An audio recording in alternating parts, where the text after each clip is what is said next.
The paper was folded neatly in thirds, as if courtesy could soften the blow. My daughter didn't even hand it to me herself. It was her fiancé, Travis, who stood in my doorway, sunglasses still on, arms crossed like a nightclub bouncer, holding the envelope out like he was doing me a favor. "From Leah," he said. Not a smile, not even a nod, just a mechanical twitch of his fingers, and then he walked away. I sat on the edge of my couch for a full minute before I opened it. My hands trembled, not with fear, but with something else. That feeling you get when you know everything you've built is about to come undone, and there's not a damn thing you can do to stop it. I read the words 3 times, then a fourth, just to make sure I wasn't hallucinating. Notice to vacate, effective 30 days from delivery. I blinked, hard. My name was there, plain as day, and Leah's signature at the bottom, neat and proud, next to the name of the home I'd lived in for 23 years. The same home where I'd rocked her to sleep when her father walked out. The same home I mortgaged a second time to pay for her university tuition. The same home I signed over to her during chemo treatments because she said it would help with the bank paperwork. That was 2 years ago. I recovered. Barely. And now, she was evicting me. I folded the paper slowly, as if the pace of it might rewind time.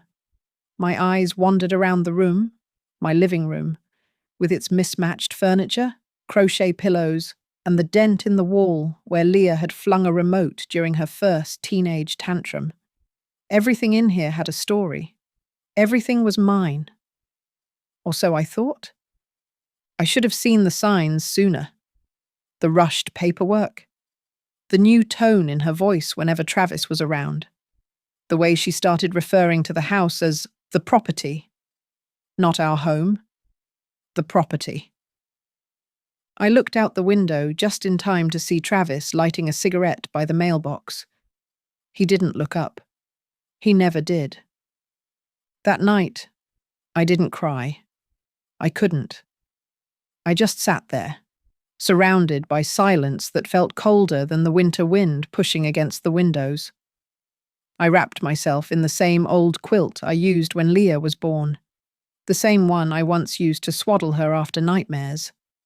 Funny how roles reverse, how a mother becomes the stranger, how a daughter can forget who held her when the world was too big. I had 30 days. 30 days to find another place to sleep. 30 days to mourn the death of something I never thought could die. The trust between me and my only child. I remember the day I signed the papers like a dream. You can't quite decide was a memory or a warning. I was pale from the chemo, sitting at the kitchen table in a fleece robe, a knitted cap covering the bare scalp that once held curls Leah used to braid as a child. My strength was gone, my appetite, my breath. All I had left was trust, and I handed it over in a pen stroke. Leah stood across from me, the smell of her expensive perfume clinging to the space between us. She had just returned from an appointment, always appointments lately, and she spoke quickly, like someone trying to outrun guilt. "It's just temporary, Mom," she said. "With your medical bills and everything going on, it's easier if the house is in my name. The bank prefers it. Less complicated." I was too tired to argue, too relieved that someone was handling the things I couldn't. So I signed. I didn't ask questions. I didn't read the fine print. I just looked at my daughter, the same girl who used to sneak into my bed during thunderstorms, and believed she had my best interest at heart. She kissed my forehead after. "Don't worry about a thing," she said, smoothing down the edge of the paper before slipping it into a manila envelope. "You just focus on getting better." I watched her walk out the door with my signature in her hands. Months passed. I got stronger. My hair came back, patchy at first, then in soft tufts. I began to cook again, move again, live again. But something shifted in Leah. She came by less, and when she did, it was always with Travis. He had a way of looking at the house like it was a real estate listing instead of a home. "You know this place could sell for a fortune if you just fixed the foundation," he once muttered, running his hand along the doorframe like he owned it. I laughed then. I thought it was just him being clueless. I didn't know that, behind that smirk, plans were already unfolding. It wasn't until I overheard them whispering on the porch, thinking I was asleep, that I understood. Words like liquidate, flip, and move her out reached my ears like darts. I remember pressing my hand against my chest, as if I could calm the storm building beneath my ribs. I waited until they left, then rummaged through my files until I found the copies of the documents I'd signed that day in my robe. The house was gone. The paper said it all, in cold black ink. I hadn't transferred temporary control. I had transferred ownership to my daughter, to Leah. The next morning, I woke up before the sun, not because of habit or the birds outside the window, but because something inside me had broken. A quiet kind of break, the sort you don't hear, but feel echoing through your ribs. I sat in the kitchen, still in my nightgown, hands wrapped around a mug of lukewarm tea, staring at the floor like the answers might be hidden in the tiles. How do you process that your own child, the person you bled for, ached for, fought for, has sold you out like a stranger? I raised Leah alone. Her father bailed when she was still in diapers, said fatherhood wasn't for him. So I worked double shifts at the hospital, pulled 12-hour nights in orthopedic recovery, came home with aching feet and a forced smile. I put every spare dollar into that house, and every piece of my soul into Leah. She always had clean clothes, hot meals, and enough books to build a small library. I told her she could be anything. I bought her first laptop on layaway. I watched her graduate from university with tears in my eyes, not just because I was proud, but because I believed, that I had done something right, that all my sacrifices had meant something. But somewhere along the way, I must have become invisible to her. Maybe it was the money. Maybe it was Travis. Maybe it was the world she built without me. I don't know.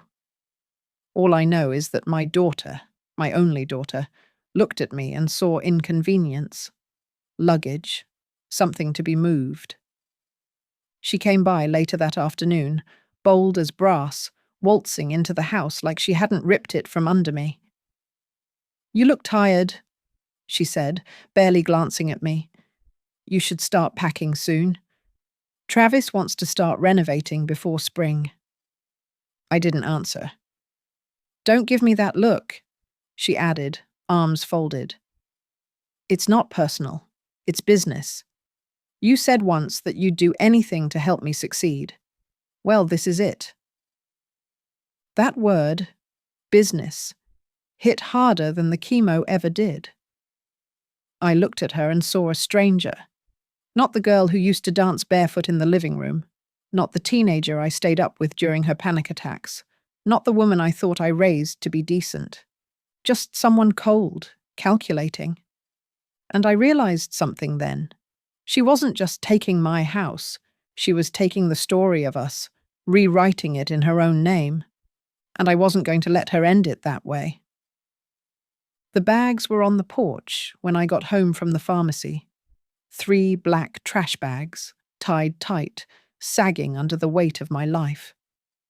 My name was written on masking tape stuck to each one, like I was a donation bound for the nearest charity shop. For a moment, I stood there in silence, keys clenched in my hand, staring at them, at the cheap, thoughtless cruelty of it all. Leah didn't even have the decency to wait until the deadline. There were still 10 days left on the notice. The front door was locked. I knocked, not really expecting her to answer, but I wasn't prepared for the sight when she did. She opened it halfway, sipping from a wine glass, barefoot, phone in one hand, music playing faintly behind her. She looked relaxed, almost bored.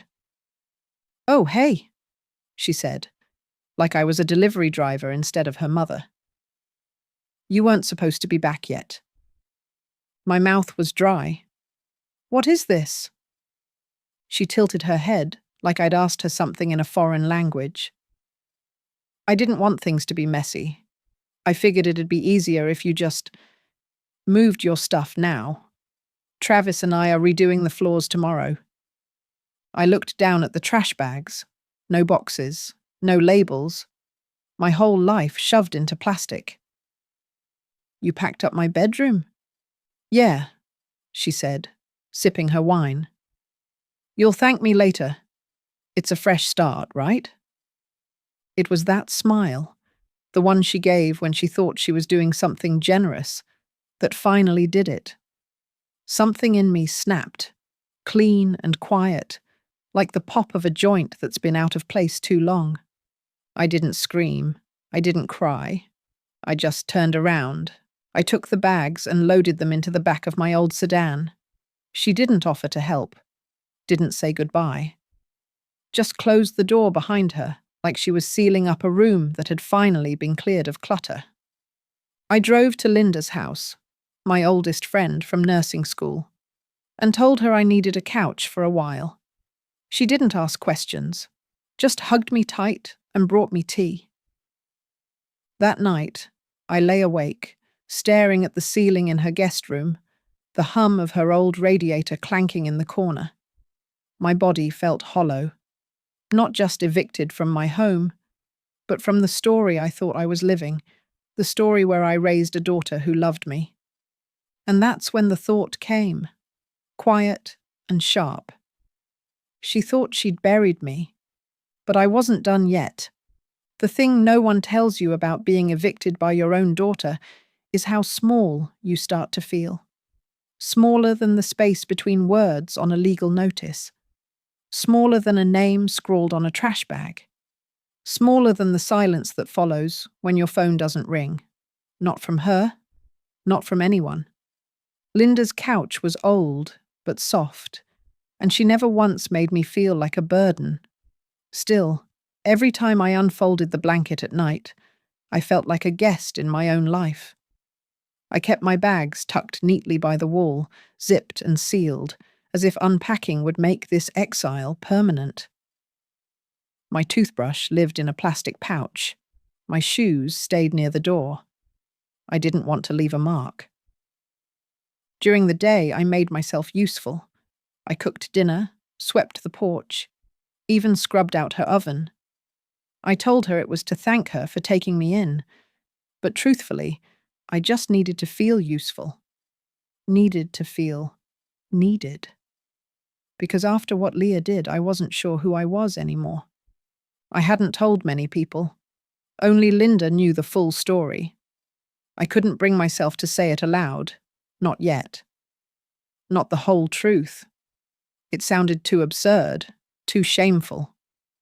I didn't want the pity, or worse, the questions. Every few days, I'd walk past my old street. I told myself it was just to stretch my legs, but the truth was uglier than that. I needed to see if she regretted it, if the curtains were drawn, if the lights were off, if maybe, just maybe, there was a crack in her armor. But the house stood proud. Newly painted shutters. A for rent sign in the yard. My name scrubbed clean. She'd already moved in with Travis, and moved on from me. One night, after another silent dinner, Linda poured me a glass of wine and sat beside me on the couch. "You need to fight back, Caroline," she said, her voice gentle but firm. "You gave her everything. Don't let her take your dignity too." I shook my head. What can I do?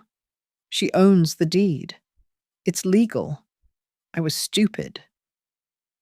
"No," she said, her hand warm on mine. You were trusting. There's a difference. I didn't respond. I just stared at my reflection in the dark window, lined, tired, unfamiliar. The woman staring back at me wasn't the same mother who'd once worked double shifts to buy ballet shoes. She wasn't the same woman who'd beaten cancer with fire in her gut. She was older now, wiser. And if Leah thought she'd thrown her mother away like yesterday's mail, she hadn't seen anything yet. It started with a flyer on a bulletin board at the back of the church. I wasn't looking for anything, just killing time while Linda chatted with the choir ladies after service. My eyes skimmed over bake sales and Bible studies until they landed on a simple white sheet of paper pinned with a crooked thumbtack. Need help understanding legal documents? Ask June, former property lawyer. Free consultations for women in crisis. Tuesdays, 10 a.m. to 2 p.m. Back office. I tore off a tab without thinking. That Tuesday, I stood outside the back office of the church with the slip of paper crumpled in my fist. I nearly turned around twice. What was I going to say? Hi, my daughter stole my house and packed my life into garbage bags. Can you help me undo my own signature? But then I thought about Leah, about Travis pacing my living room like a king surveying his new kingdom, about the for rent sign out front, standing where my hydrangeas used to grow. I knocked. The woman inside was in her 70s, with short silver hair, sharp brown eyes, and a cardigan covered in cat hair. She looked up from a stack of folders and gave me a look that went straight through me, like she already knew more than I did. You're here for the papers, she said. I nodded. I signed over my house to my daughter last year. During chemotherapy, she said it was to help with the bank. Ah, she said, her voice clipped but not unkind. The old streamline the process trick. Go on, sit.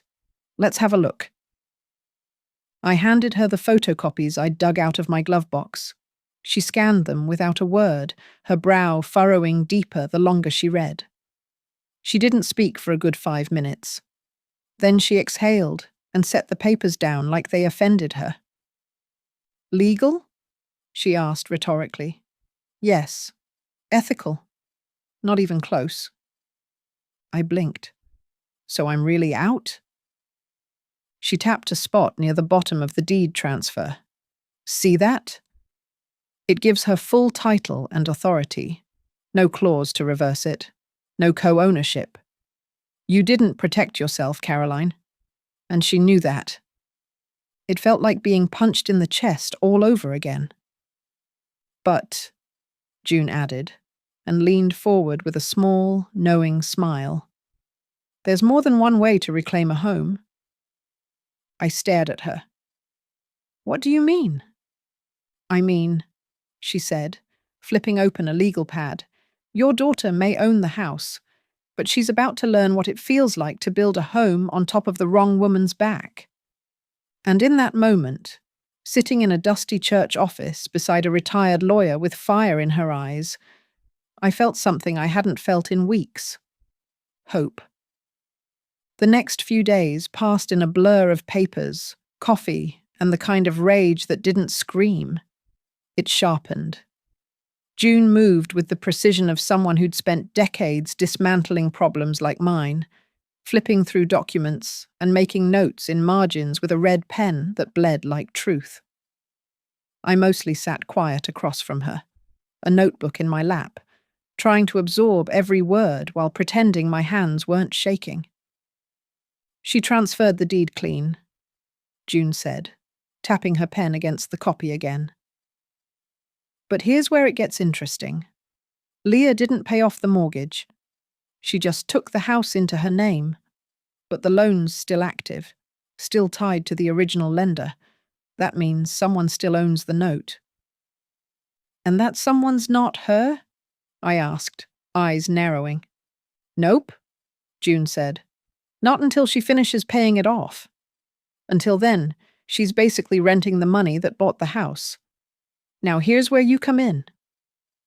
She reached into her bag and pulled out a thin file folder. There's a company in town that buys up unpaid mortgage notes, small ones, from local banks that don't want to manage them anymore. Leah's lender sold hers 3 months ago, probably because she and Travis weren't making regular payments. And guess who owns it now? I stared at her. You're kidding. June smiled like a fox. A hedge fund called Brookwood Holdings. But their owner? Local guy. Owes me a favor. He's willing to sell the note. To you. My breath caught. But I don't have that kind of money. You have enough, she said calmly, especially if you're willing to put in everything you've got. Your savings, the nursing pension, that emergency bond you mentioned last week. I swallowed hard. That money was supposed to be for the next 20 years of my life. A little safety net so I wouldn't be a burden to anyone. But hadn't that already happened? June leaned in. This is your moment, Caroline. You'll own the debt. Not the house. Not yet. But when she misses a payment, and I guarantee you she will, you'll be the one holding the leash. My head spun. Not because I couldn't believe it, but because I could. All this time, I'd been walking around with my shoulders hunched like a victim, letting Leah's betrayal shape my silence. But now, I saw the shape of something new, something sharp and patient and real. This wasn't just about a house. It was about reclaiming the part of me I'd given away too easily. June slid the purchase contract across the table. Sign here, she said. Let's give your daughter a crash course in karma. And with a steady hand, I did. The duplex was old, paint peeling off the shutters like dead skin, the lawn patchy and tired. But the bones were good, solid, strong, just like me. I stood on the cracked sidewalk outside it that afternoon with June beside me, a manila folder tucked under her arm, and my heart hammering like it had something to prove. This wasn't a dream. The deal had gone through. I now owned the mortgage on the house I'd been evicted from, and, thanks to a little extra push from June, this tired duplex as well. 2 units, 2 front doors, and one of them was about to become mine. I know it's not much, June said, shielding her eyes from the sun. But it's yours. No one can sign it out from under you this time. She handed me the keys with a firm look. The metal felt cool in my palm, grounding me in a way nothing else had since Leah handed me that eviction notice. I spent the next week scrubbing and painting the duplex by hand. Linda came by with a box of tools and a thermos of sweet tea. We worked side by side like the old days in the hospital, except now, instead of changing IVs, we were laying tile and fixing leaky pipes. It felt good to build something with my hands again, something that couldn't be taken away. One night, after we finished sealing the bathroom grout, I stood in the empty living room and listened to the quiet. It wasn't lonely, it was peaceful, a kind of peace I hadn't felt in years. And across town, Leah was still living in my old house, blissfully unaware that the roof over her head now rested in my hands. June had already sent the first notice, just a routine update about the mortgage transfer. The new servicer's name, the payment details, a reminder of due dates. Nothing alarming, just enough to make her squint. She's 2 payments behind already, June said, flipping through the ledgers a few days later. Travis's credit card business isn't doing as well as they brag on Instagram, apparently. I almost laughed. Almost. I wasn't ready to pull the trigger. Not yet. This wasn't about revenge, not just that. This was about timing, about taking back what was mine with the kind of quiet dignity she'd never understand. The duplex, the note, the patience. It was all part of the same long game. I didn't need to scream or beg anymore. I just needed to wait. Because the next time someone got kicked out of that house, it wasn't going to be me. The call came on a Wednesday morning, just after sunrise. I was sitting at the small kitchen table in my duplex, nursing a cup of black coffee and watching light spill through the dusty blinds. June's name lit up my phone screen, and I already knew before I picked up. "She's defaulted," she said without preamble. 3 months behind. That triggers Clause 7C. You can move now if you're ready. I didn't answer right away. I just stared at the swirling steam rising from my mug. The moment I'd been planning for, praying for, was finally here. And yet, it didn't feel like victory. Not yet. She missed the grace period? Twice. And they ignored both notices. They thought no one would chase it. Guess again. There was a pause. I could hear her flipping through papers. "If you want to proceed with the notice of default and acceleration, I'll file it today. Within 30 days, you'll have full legal control over the property. She'll either have to pay triple to stay or leave." I nodded slowly. "Do it." I hung up the phone and let the silence settle. I stood, walked to the mirror in the hallway, and looked at the woman staring back at me. No makeup, lines around the eyes deeper than last year, hair clipped back with a drugstore pin. But her posture had changed, shoulders back, chin lifted. She looked solid, real. This time I wasn't the one on the porch. I drove past the old house later that afternoon, the for rent sign now replaced with a pink flamingo lawn ornament and a broken garden gnome. The siding still needed paint, and the porch light hung crooked, just like Travis. They were living above their means. That was clear now. New SUV in the driveway, but weeds overtaking the flower beds. Glossy lives online, crumbling behind the front door. I parked half a block away and watched for a few minutes, hidden behind a tree. A dog barked inside. A baby cried. I didn't even know Leah had a child. For a second, guilt gripped me. Then I remembered the trash bags on the porch. The look on her face when she told me to start packing. The way she folded that eviction notice like it was a napkin at brunch. Choices have consequences. I wasn't doing this out of spite. I was doing it because no one else had ever taught her that truth. The next morning, I met June outside the courthouse. The papers were ready. All that was left was to sign. I took the pen. "I'm not doing this to destroy her," I said quietly. "I'm doing this to make sure she understands what it feels like to lose something you thought you had forever." June nodded. "You don't have to burn the bridge, just let her feel the smoke." And with a steady hand, I signed. The letter went out on a Monday, sent by certified mail, with a copy hand-delivered to the mailbox, tucked neatly between a utility bill and a coupon flyer. Official, cold, and undeniable. Notice of default. 30 days to cure or vacate. Signed not by a nameless office or faceless corporation, but by me, Caroline Evans. I imagined her reaction the moment she saw it. The slow unwrapping of the envelope, the tightening of her brow, the realization crawling over her skin like ants. I waited.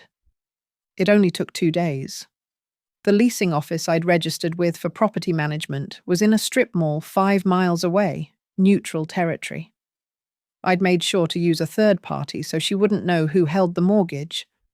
But that veil was about to tear. The receptionist called just after lunch. "She's here," she whispered, like she was watching a lion circle the desk. "She's demanding to speak with the landlord. Says it's urgent." I told her to send her in. I was already sitting in the conference room, papers stacked neatly in front of me. I didn't stand when Leah walked in. didn't flinch, just looked up, slowly, like she was any other tenant about to get a lesson in consequences. Her eyes locked on mine. She froze in the doorway. "Mom?" I smiled, but not kindly. "Hello, Leah?" She blinked, as if her brain couldn't make the math work. What is this?" I slid the default notice across the table. "This is your reality now." She didn't sit, just stood there, stunned, a flush rising in her cheeks. "You own the mortgage?" she hissed. "I do. Bought it 6 weeks ago. And since you've missed 3 payments, I now have the legal right to evict you, or renegotiate terms." Her voice wobbled. You wouldn't." "Oh, but you would," I said, meeting her eyes. "Remember when you packed my things into garbage bags? Locked the door behind me? You didn't hesitate, Leah. You didn't blink." "That was different," she whispered. "Why?" I asked. "Because you had the power then?" She stood silent, mouth parted, hands clenched into fists. "I'm not kicking you out," I added, voice calm. "I'm raising your rent. Triple. Pay it or vacate. Your choice." Her mouth opened, then closed again. "I don't have that kind of money." "Then you'll need to find somewhere else, just like I did." She looked down, as if the linoleum tiles had answers. But there were none here, just the weight of her decisions pressing back. I gathered the papers, stood, and walked to the door. She didn't follow me, didn't say another word. She just stood there in the office I paid for, stunned by the realization that the person she discarded had become the one person she now couldn't afford to ignore. And for the first time since the eviction, I didn't feel small anymore. The next morning, I looked out the window of my duplex and saw her sitting in the driveway of my old house. Her house. Head bowed, arms wrapped around her knees like a child who'd finally realized no one was coming to pick her up. She'd driven straight there from the office. I knew that much. The tires on her SUV had still been warm when I passed by on my walk. And now she sat alone, not even Travis in sight, staring at the cracked cement like it held answers. I didn't feel victorious. Not yet. But I did feel seen. She hadn't called, hadn't texted, hadn't sent one of her passive-aggressive voice notes she used to fire off with a fake little "Hey Mom" at the beginning. She didn't need to say anything. The silence now said enough. It screamed through her slumped shoulders, through the way she buried her face in her hands when she thought no one was watching. I stood behind the curtains and watched the same way she once watched me carry my belongings down those porch steps. I'd walked away with a tote bag and a broken heart. She sat now with a mortgage she couldn't afford, a life built on bad credit and entitlement, and a landlord who remembered everything. She stayed out there for nearly an hour, just sitting. I don't know if she was waiting for Travis, for God, or just for the courage to go back inside. When she finally did, she moved slowly, like her limbs weighed too much. She didn't slam the door, didn't even shut it properly, just pushed it to and disappeared inside. June called that afternoon. "Did she respond?"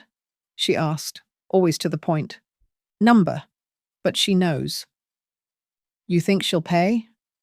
"She can't." "Then you're ready for the next step."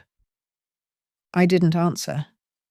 I walked to my kitchen, poured myself a glass of water, and stood in the glow of the late afternoon sun, watching it spill across the counter like honey.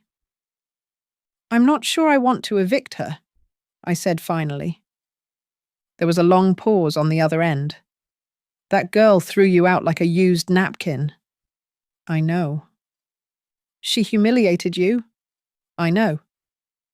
"You bought back your dignity, Caroline." Don't give it away for free now. I didn't respond, not because I disagreed, but because something in me had shifted. This wasn't just about revenge anymore. It was about truth. She needed to feel the weight of what she'd done, but she also needed a choice.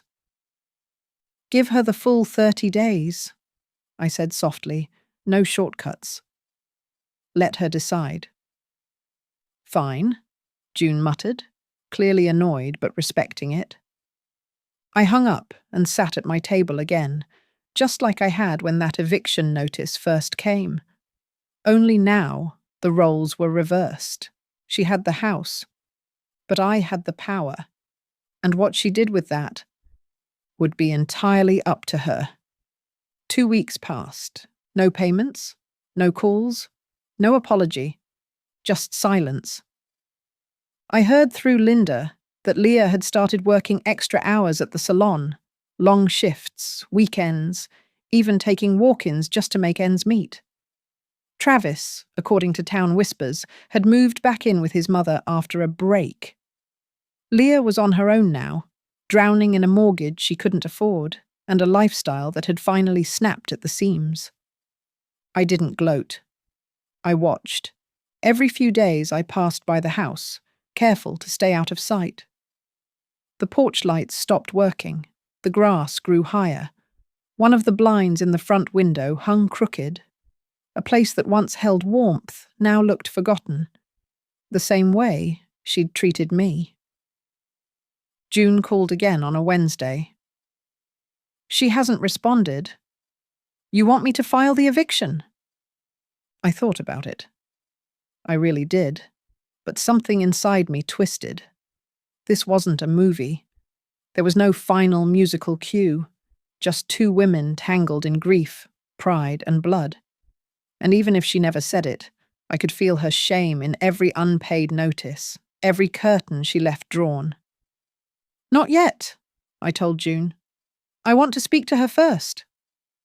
So I did.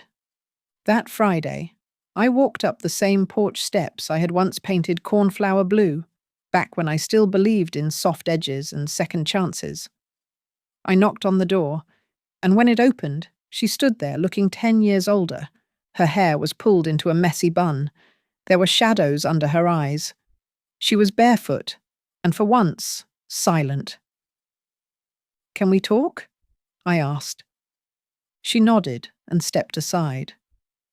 We sat at the kitchen table, my old table, scratched and sun-bleached, the one where I'd taught her fractions and folded birthday napkins. For a long moment, neither of us spoke. Finally, she whispered, I didn't think you'd actually do it. I didn't think you'd actually throw me out, I replied. She swallowed hard. I thought you'd bounce back. You always do. No, Leah, I said, steady. I broke. You just didn't stay long enough to see it? Her eyes welled up, and for the first time, I saw the cracks. I messed everything up, she said. Travis, the house, you. I thought if I could just make it work, I'd prove I wasn't, I don't know, a disappointment. I exhaled, all the years of hurt stretching behind my ribs. Then prove it now. Make it right. She looked up, confused. I'm not here to destroy you, but I won't carry you either. You want to keep this house. Pay the new rent. Make it work. Show me you can. Tears slid down her cheeks. Triple the rent. Yes, I said, because I'm not the mother you walk over anymore. I'm your landlord now, and I charge full price for second chances. And for the first time in years, she didn't argue. She just nodded. The next morning, I walked past the house again, not to spy, not to check, but to see if anything had changed. It had. The front lawn had been mowed, unevenly but freshly cut. The porch light was fixed, flickering softly in the grey morning mist. And through the front window, I saw her. Leah on her hands and knees, scrubbing the baseboards. No music playing, no phone in her hand. Just quiet work. I stood there longer than I should have, hidden behind the same oak tree that once shaded her childhood birthday parties. The same one she used to climb barefoot, shouting for me to look as she dangled dangerously from its lowest branch. Back then, she'd believed I could catch her if she fell. Now I wasn't so sure. By the end of that week, her first rent payment arrived. Full amount. No excuses, no note attached. Just a cashier's check with my name on it. And I'll admit, when I held it in my hand, a strange mix of triumph and sorrow swirled in my chest. She was paying. But not in dollars. She was paying in dignity. And I knew exactly what that cost. The following Sunday, she showed up at my duplex. No warning, no text. Just a knock on my door. I opened it to find her holding a small Tupperware container.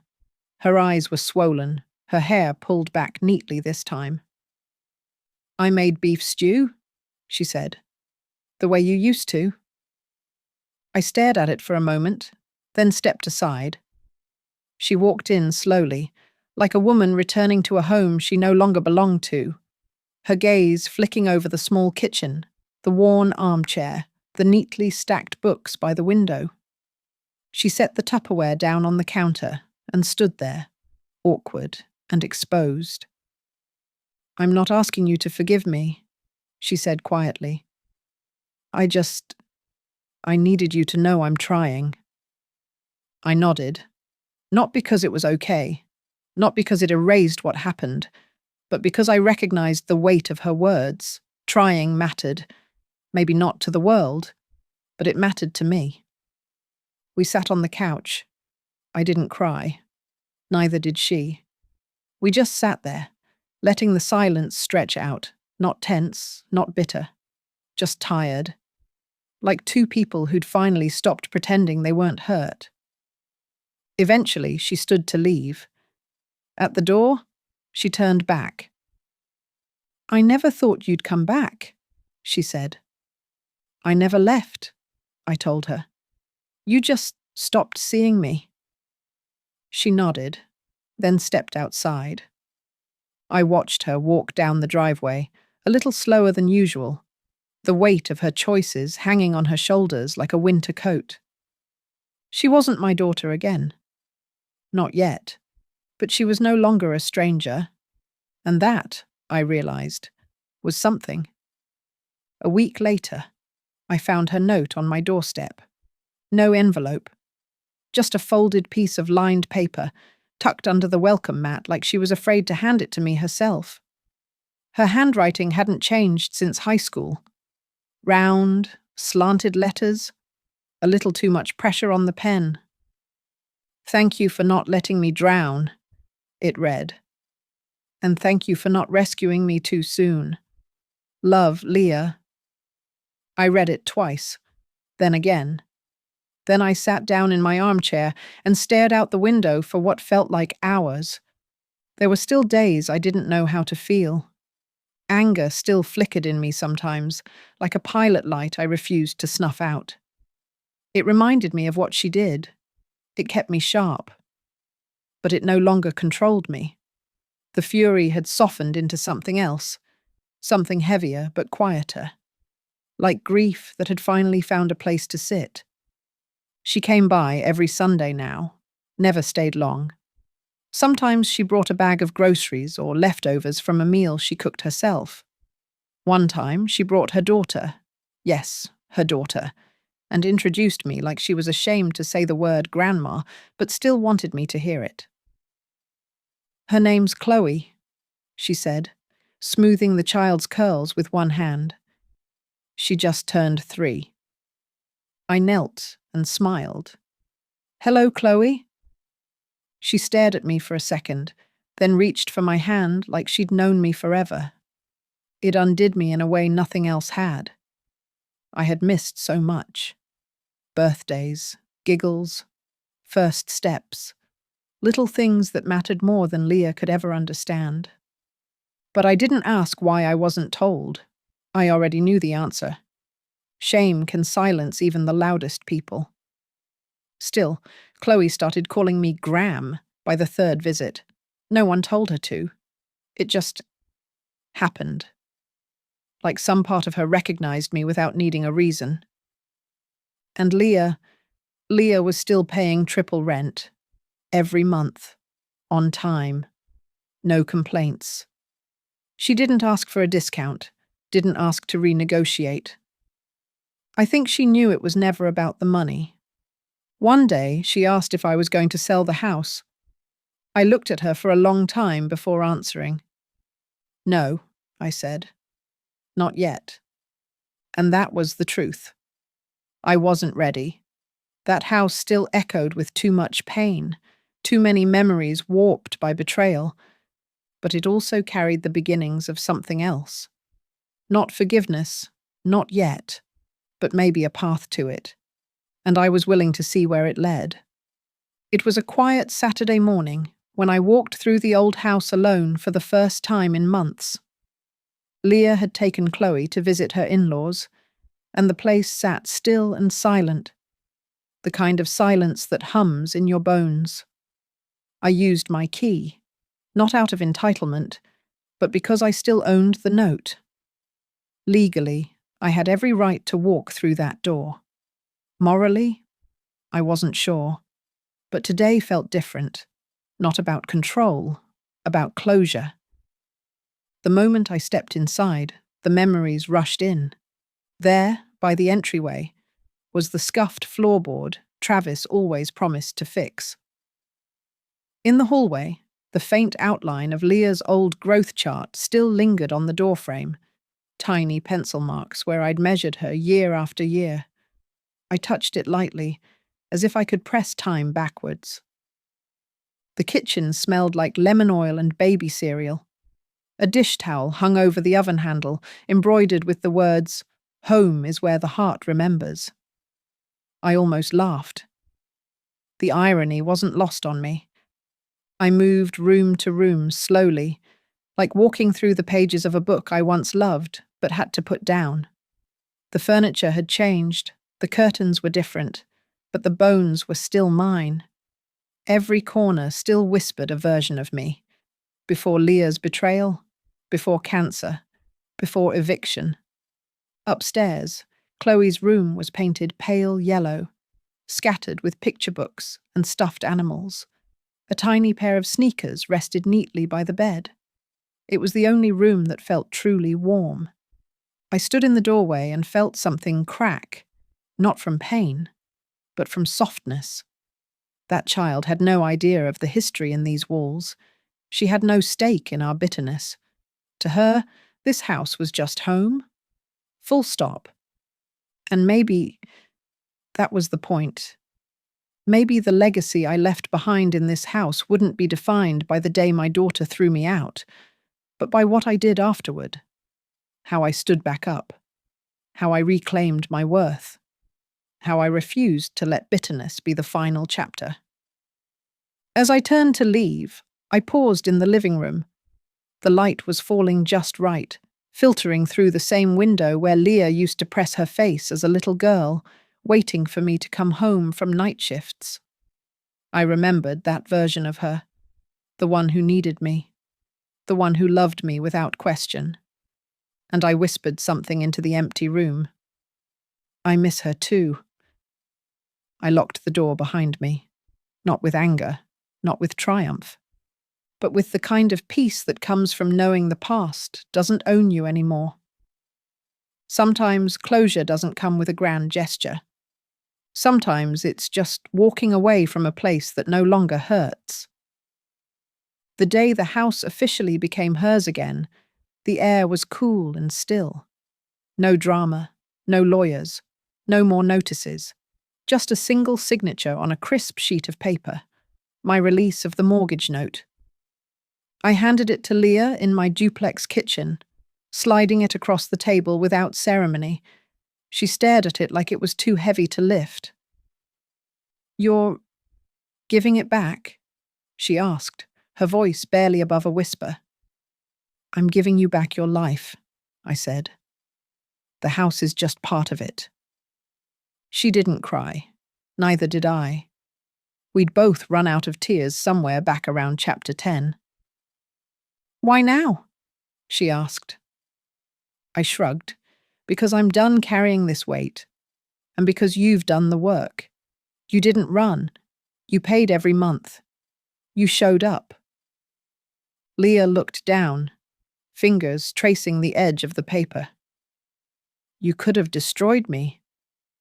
I know. And you didn't. I didn't need to. We sat in silence after that, sipping tea, watching the steam curl and disappear like old anger finally losing its heat. She offered to buy my duplex, said she wanted me close, that she could help with upkeep if I ever needed it. I smiled. I'm not ready to be taken care of just yet. But the offer mattered. It wasn't a bribe.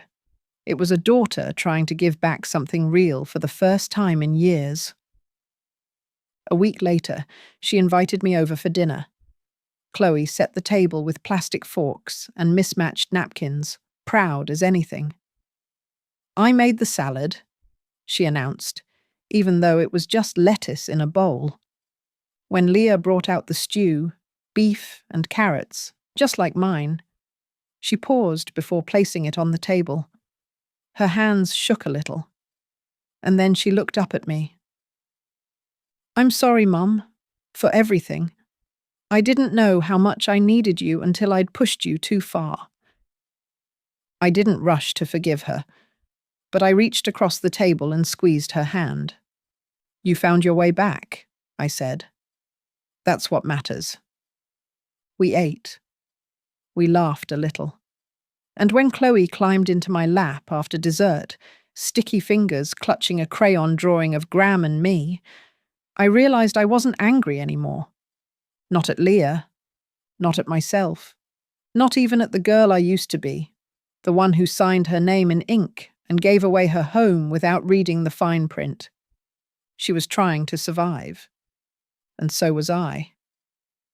Now I spend most mornings in the garden behind my duplex, sunflowers reaching for the sky, tomatoes ripening slowly in neat rows. Chloe visits every Sunday with Leah. Sometimes she brings her drawings, sometimes just a story. I'm not rebuilding what we had. I'm building something new, something earned. And for the first time in years, I'm not waiting for the other shoe to drop. I'm just living. And that, in the end, is the sweetest revenge of all.